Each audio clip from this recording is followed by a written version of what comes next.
So many people think walking is too simple to matter, but that's the quiet genius of it. It doesn't overwhelm your body. It doesn't strain your knees. It gently reminds your heart that it's still needed, and your heart, bless it, wants to serve you faithfully right until the end. There's a reason doctors now say, sitting is the new smoking, because stillness, the wrong kind, chips away at the body. It slows the blood, weakens the muscles, and most of all, it dulls the spirit. But walking is different. It's an invitation back to life. Think about it. When you were a child, walking meant freedom. Running barefoot, exploring, playing. Then as we age, walking becomes routine, commutes, chores, errands. But somewhere along the way, we stopped walking for ourselves. Now, after 60, it's time to return. Not for errands, not for others, but for you. Imagine this. Each morning, the world is quiet. The sun is soft. You step outside, take a breath. Your legs move, not rushed, not forced, just steady. With each step, your heart thanks you. It's not about distance, it's about rhythm. About showing up, about saying, I may be older, but I still have places to go. There's power in that. Even 20 minutes of walking a day reduces the chance of cardiovascular disease by nearly 30%. That's not small. That's not optional. That's life-saving. And yet most people only realize it after the damage has been done. Don't wait for the emergency. Don't wait for the hospital bed. You have a chance today, this very day, to start walking away from disease and walking toward strength. You might be thinking, but my legs hurt, but my energy's low, but I've never done it before.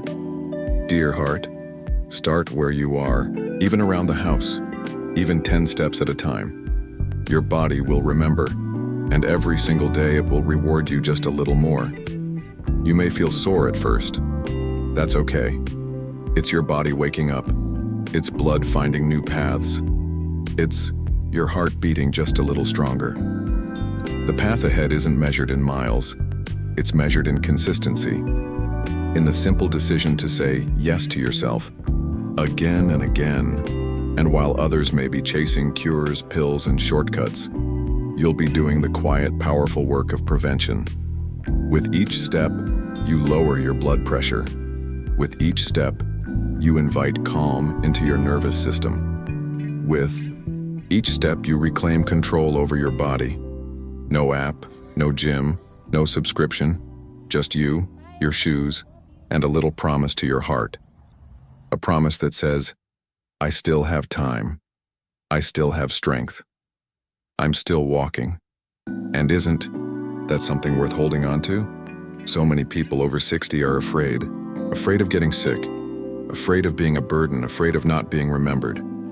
But walking teaches us something deeper, that we're not helpless, that our bodies, though aging, are not finished. That movement is still possible. Healing is still possible. Hope is still possible. It begins with that first walk, a slow one, a careful one, but a brave one. Because every journey worth taking begins with a single step. And yours could begin today. In the next part, we'll explore how to make this habit a natural part of your life. We'll talk about the best time of day, simple breathing techniques that support heart function, and how to walk even when energy feels low. But for now, remember this: you don't need to outrun anyone. You just need to walk back to yourself. There's a quiet moment just before dawn, when the world hasn't fully woken yet, but something stirs. The air is cooler. The streets are calm. Even the birds seem to pause before they begin their morning songs. It's in that moment that many have found their second chance. That's the moment people like Maria, a retired school teacher from Ohio, learned to take her first steps again. Maria had always been full of life, full of giving. She raised children, cared for her parents, helped neighbors without asking. But somewhere along the way, she stopped caring for herself. Her blood pressure had been rising quietly for years. She brushed it off. Just stress, she'd say. It'll go down. It didn't. One night she woke to a pressure in her chest. Not pain, not tightness, but something heavy, like a silent warning. That was her turning point. And strangely, her healing didn't begin with medicine. It began with a promise. Just 10 minutes of walking each morning. That's all.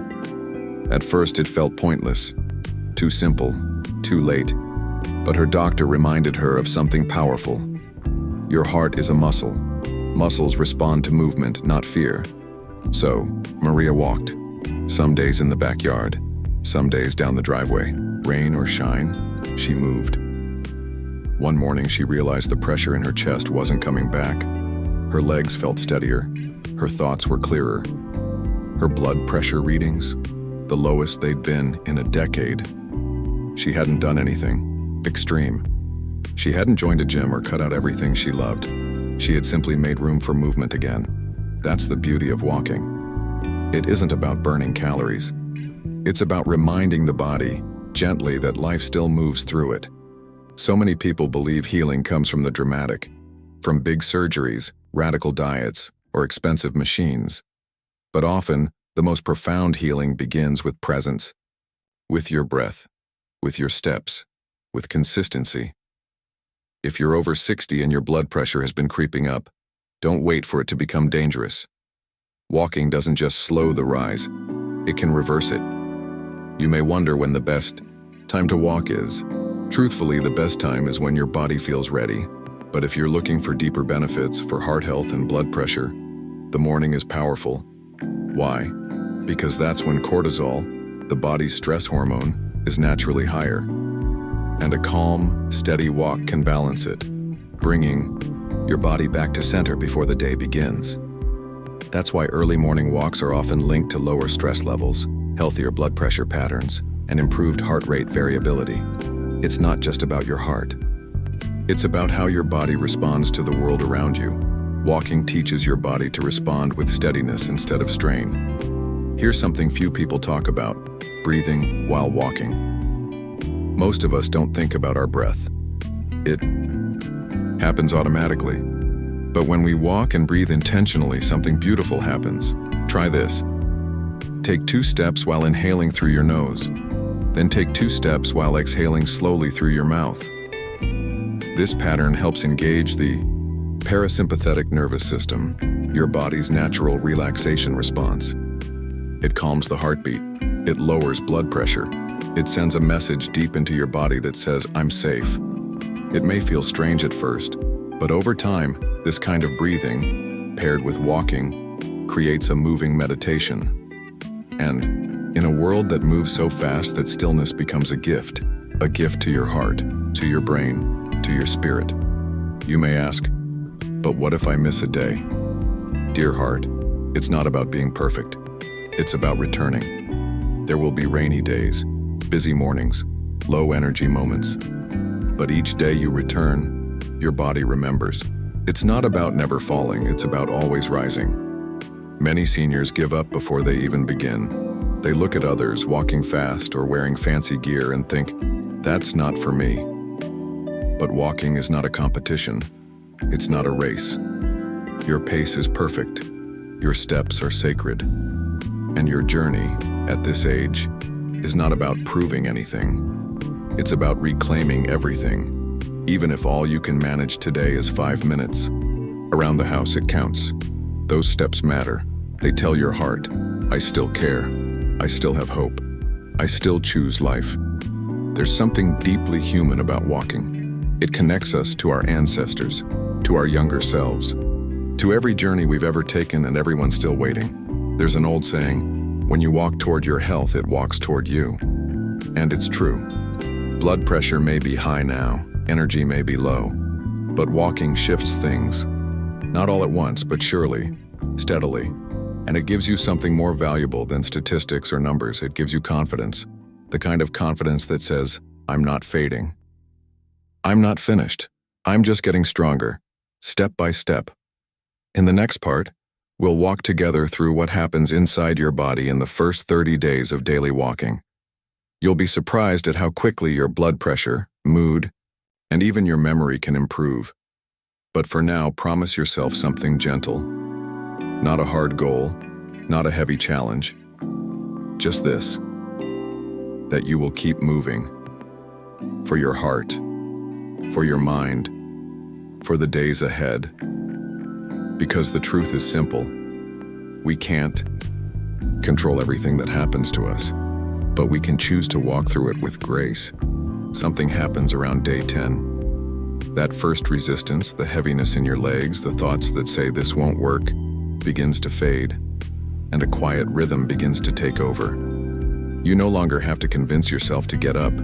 Your body wants to move. Your feet feel restless in the best way. Your lungs begin to open wider, and your heart, like a forgotten engine starting again, begins to run more smoothly. It's subtle at first. You might notice you're sleeping better. You don't get winded climbing stairs. Or maybe the morning stiffness in your joints loosens a bit faster. Then comes the shift in your mind. Walking clears the fog. Especially after 60, the brain is often flooded with tiny distractions, worries, memories, regrets.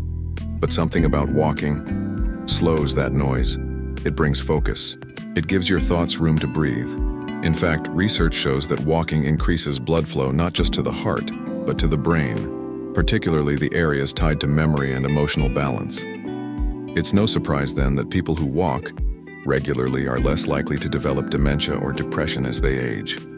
Because walking is more than movement. It's medicine. Let's take a closer look at what begins to change inside your body during the first month of daily walking. Week 1 to 2. Your circulation improves. Blood pressure begins to adjust, especially systolic pressure, the top number most seniors struggle with. Your insulin sensitivity increases, helping regulate blood sugar. Most importantly, your blood vessels start to relax. That's right, relax. High blood pressure often comes from stiff, narrowed vessels, but gentle movement, day after day, helps them soften and open. This takes pressure off your heart and allows blood to flow more freely. Week 3 to 4. You're resting, heart rate drops. Why? Because your heart doesn't have to work as hard. It becomes more efficient, beating slower but stronger. Your breathing becomes deeper and more natural. You'll notice your chest expanding more, your breath sinking with your steps, and without realizing it, your anxiety will ease. People often say, "I feel lighter," and they don't just mean their weight. This is the power of consistency. Not intense effort, not pushing past pain, just daily, devoted movement. You don't need to walk fast, you just need to walk often. Let me share the story of Charles. He was 72 when he was told he'd likely need medication for the rest of his life to manage his high blood pressure. But Charles was a stubborn old soul, and instead of surrendering, he asked his doctor for 60 days. Just 60 days to try something different. He set his alarm for 6:30 every morning, laced up his old sneakers, and walked around his neighborhood, once, then twice, then eventually 3 full loops. He didn't rush, didn't carry weights, he just walked and breathed. At first his numbers barely changed, but by week 4 his doctor was speechless. Not only had Charles lowered his blood pressure, but his heart rhythm had become more stable. He even lost 12 pounds without dieting. Charles didn't find a secret trick, he didn't buy a miracle pill. He simply honored his body with movement. And that's something all of us can do, right where we are, with what we have. Now let's talk about supporting this habit. Walking, on its own, is powerful, but pairing it with small changes can create transformation. Stay hydrated. Especially after 60, dehydration sneaks up and puts pressure on the heart. A glass of water before and after walking helps your heart pump more easily. Stretch gently afterward, just 5 minutes. Your calves, your back, your shoulders. This prevents stiffness and tells your muscles, you're safe to rest now. Use the environment. If you live near a park, go there. Trees and nature lower blood pressure more than urban streets. If you're indoors, try walking near windows, in circles through the house or up and down a hallway. Walk with someone, a spouse, a neighbor, a friend.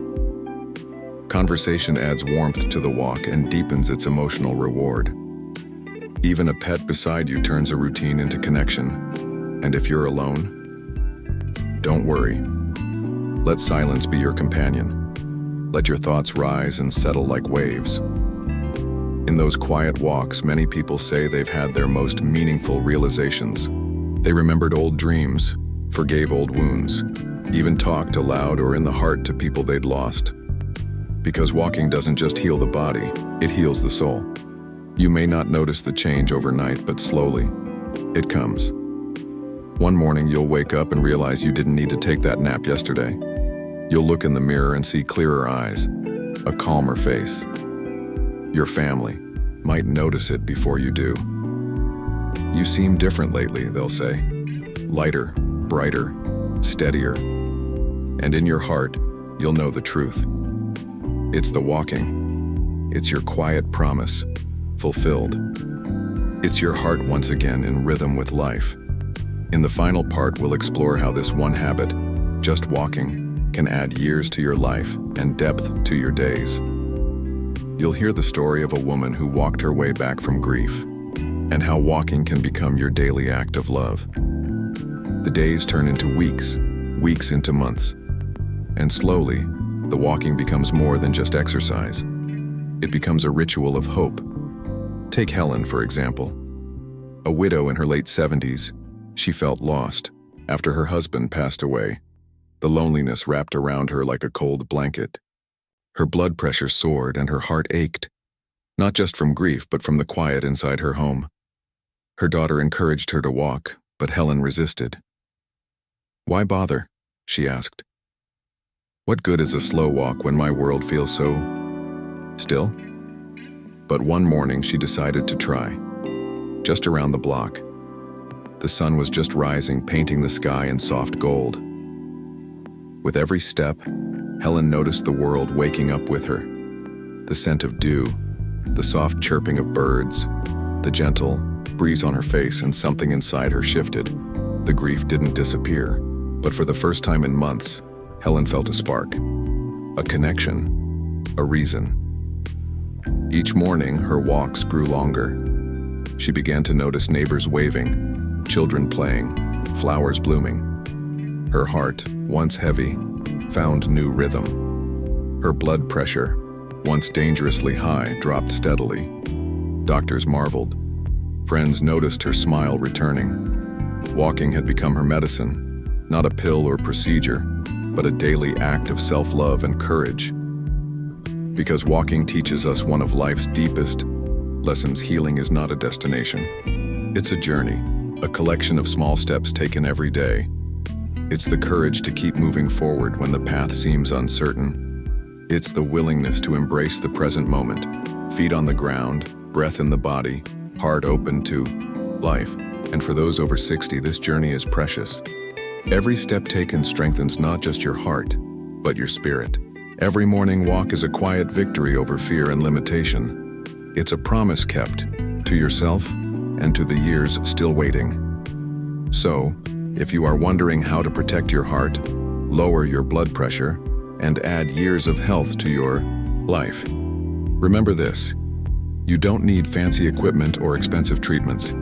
You need a pair of comfortable shoes. You need the intention to move. You need to believe that your body is capable of healing. Start small. Be kind to yourself. Celebrate every step. Because your heart remembers every act of kindness you give it. And your body will thank you in ways you can feel. In deeper sleep, steadier breath, calmer thoughts, and a stronger pulse. The path to a healthier heart is waiting for you, right outside your door, in the gentle rhythm of your footsteps. If this story moved you, share it with someone you care about.